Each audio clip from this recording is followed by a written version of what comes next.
بسم الله الرحمن الرحیم. ګرانو کتونکو علم خان شیرپوست تاسو په خدمت کې حاضر دی. ګرانو کتونکو څنګه چې تاسو ته پته ده چې پرون د پښتونخوا په باجوړ ضلع کې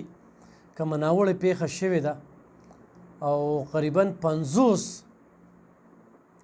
خلک پکې شهیدان شوي دي. په سوشل میډیا باندې د پرونه داسې د خلکو دا پوسټونه ګورم او په دې سوشل میډیا باندې دا جنګ ګورم، بیا د حکمرانانو دا مذمت ګورم، خو چېرته عملي خبره په نظر رانلله چې د دې خل به څه وي او دا جنګ به موږ څنګه ختمو. چې د کله نه پیدا شوي او بیا په صحافت په میدان کې قدم یې ښودلی دی، نو دا دماکې وینو، دا ټارګټ کیلینګ وینو. په دې ملک کې د نامعلومه خلکو لخوا یو جنګ روان دی او د شان را باندې ګزارونه کوي او په زرګو جنازې موچتې کړه او په زرګو خلک یې رانه ووژل. ګرانو کتونکو داسې پوسټونه مې د مخې نه تېرېږي چې هغې کې دغه فتنهګر، دغه لونډې لپاړې، دغه بیماره خلکه وایي چې یاره لږې نورې دماکې مو شي، لږې نور هم داسې خودکش وشي نو ډېره ښه به وي. لعنت ویم په دې خلکو باندې، الله هم په کور راوله. تاسو ته د هدایت دوا چې کومه ده که نه داسې بس ته تاسو د ایمان نه ورتېر یې چې د یو انسان قتل د ټول انسانیت قتل دی. تاسو د دې نه یې خبر د انسان قتل اجازت الله پاک چاله هم نه ورکوي. دا بدبخت خلک دي، دا د ایماندار خلک نه دي. دا چا چې دا کار کړی دا بیمانه خلک دي. دا د سره دی کې د مسلمانۍ په لار هم نه دي تېر شوي چې دا کم خلک کار کوي. خو ګرانو کتونکو لږه خبره به کوو. یو وایي د هغه په حکومت کې او بل وایي د ده په حکومت کې. دا خبرې موږ اورو، خو یو هم دا نه اورو چې یاره موږ به د دې مخه نیسو، دا به موږ ختمو او د ملک به موږ امن راولو او دا بمی چودنې او دا ټارګټ کیلینګ او دا قصه به ختمیږي. په دې باندې خبره نه کیږي. مذمت، تادیبي کاروایی او معطل او داسې د رنګ رنګ یو څو فقرې دي چې دا غوږونه چې کوم دی نو هم په دې باندې بس په اورېدو اورېدو باندې هغه شینګار پکې روان دی. کتونکو یو خو یو سړي سیاست کوي چې د چا سره یې چهله ووټ ورکوي ستاسو خوښه ده، خو دا د پښتون د امن خبره ده، دا د پښتنو د ټارګټ خبره ده، دا په پښتنه سیمه کې د دې اور د مړ کولو خبره ده. دا کم اور چې بل دی او دا د کلونو راسې بل دی. هسې سوچ به وکړو د سند او د پنجاب ترمنځ کشمور دی او په کشمور کې د کچې مکاني ده او په دې کې د پاکستان غټ ډاکوان دي او زموږ د دې پښتونخوا نه دا خلکه تښتي او د یو ځای بل ځای نه او په کروړه روپۍ ته اخلي. دغه ځای دومره پرامن چې په دغه ځای خو چېرته نه ډرون شوه، نه پکې داسې بمي چودنه شوه، نه ورته دغه بدبخت انسان چې ته علماو له مدرسو له جوماتونو له داسې داسې ځینو له ځای اجرو له جنازو له تا نه کم یو ځای محفوظ نه شو او دغه ځای درنه محفوظ لري. دغلته لاړ شه که نه نرشه، خو تکړه نو دغلته لاړ شه دغې خلکو له په دغې باندې ستا جهاد کیږي. نو ته راځې علما ته نه پرېږدې، اجره ته نه پرېږدې، جومات ته نه پرېږدې، جنازه ته نه پرېږدې او پښتون دې ټارګټ کړی دی. سند هم زموږ د ملک کیسه ده، پنجاب هم زموږ د ملک کیسه ده، بلوچستان هم زموږ کیسه ده. خو نن په بلوچستان او په پښتونخوا کې دا بدامني ولې ده؟ د دې جواب راکړئ. پښتانه خو چاته ضرر هم نه رسوي، اگر چې په خپلو ځمکو باندې په رشتو باندې او پښتون نښتې د یو بل خپې راکاږي. دا 3 کارونه پکې دي. نور داسې چې په بل باندې نقصان کوي یا دا کم لیبل چې په تاسو لګولی دی چې پښتون په ټوله نړۍ کې تاسو ترهګر ګرځولی دی. نن دا ظلم پښتون سره روان دی. پښتون ته ورک ازادي، پښتون که ورک ازادي نو د دې امریکې هم د لاس خلاصي او د اسرائیل هم د لاس خلاصي او د ټولو غیر مذهبه ملکونو د لاس خلاصي. ورکه پښتون له ازادي. پښتون بیا ځان کې دا جرأت ویني، پښتون بیا د سر نه تیر دی. د دې ملک په بچایوه کې، په تحفظ کې چې څونه جنګونه شوي دي هغې کې د پښتون نه مهم رول بل چا نه دی لوبولی. پښتون د دې ملک محافظ پاتې شوی دی همیشه. نن هغه پښتون په خپل کور کې په خپله صوبه کې پریشانه تنګ دسته د بدامنۍ ښکار بختانونه پې لګي او نن په پښتنو باندې یو یلغار دی. ګرانو کتونکو زه به دې ځای کې د ایمل ولي یو خبره کوټ کوم چې ایمل ولي څو کاله مخکې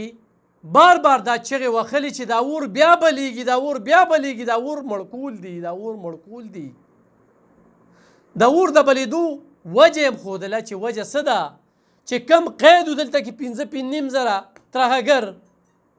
ادې خلکو پرېښودل او هغه یې محفوظ ځای ته ورسول.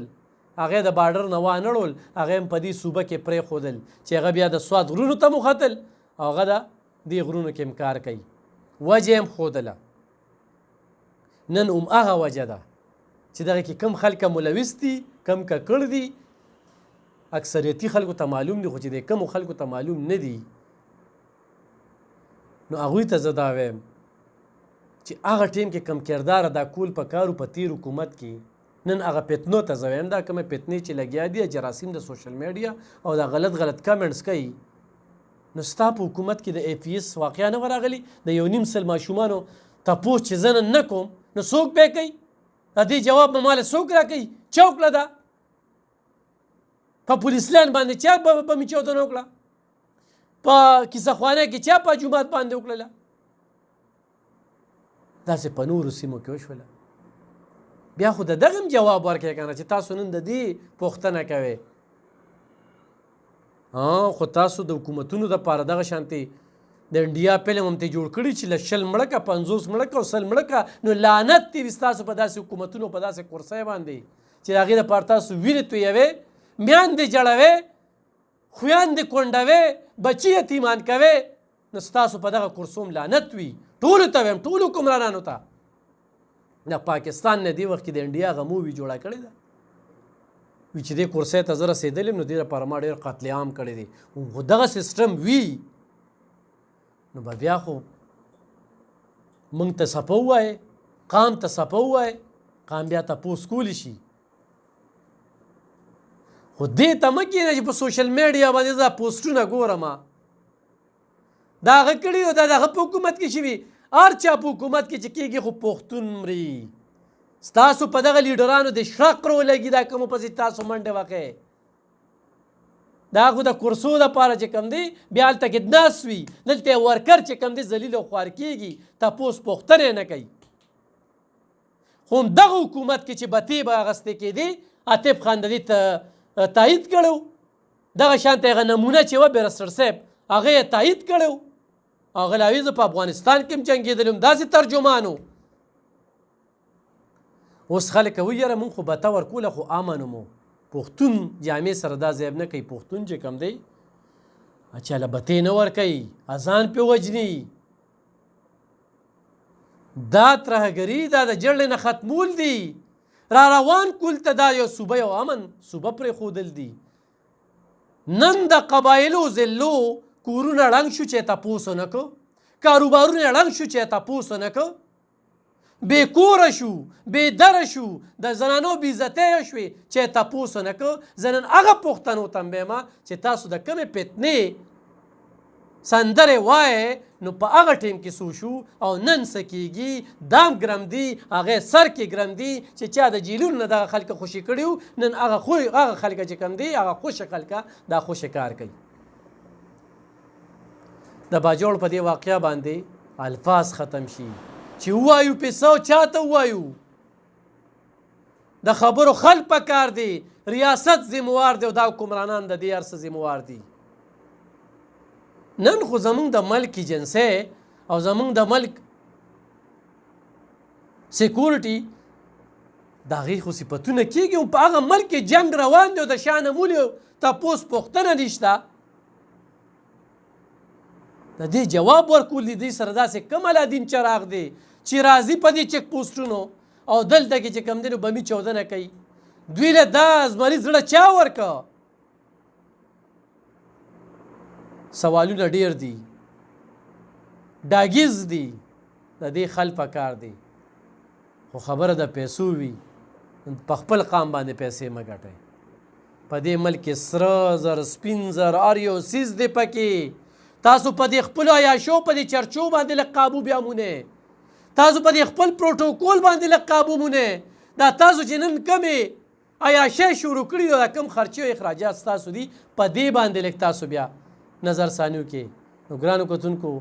خبرې پرې ډېرې کېږي پروګرام اوږدېږي خو ریاست یې ذموار دی او هغه خلکو سره زړه دردېږي هغه یو ماشوم چې چپس یې خرڅول د کور سهاره وه په کم مړي باندې یو لوی داستان یې ځان ته پرېښودلی په کم مړي باندې خبرو وکړو ډېره افسوسناکه خبره ده الله دې زموږ په حال باندې رحم وکړي او الله دې دغه خلک تباه برباد کړي چې څوک د دې سهولتکار دي څوک په دې کې ملوث دي یا الله تی ذلیل او خوار کړي او تی راته وشرمې چې زموږ په دې پښتنه سیمه کې دا کم اور بل کړی دی خدایه په دغه اور کې وسوځئ او خدایه زموږ دا پښتانه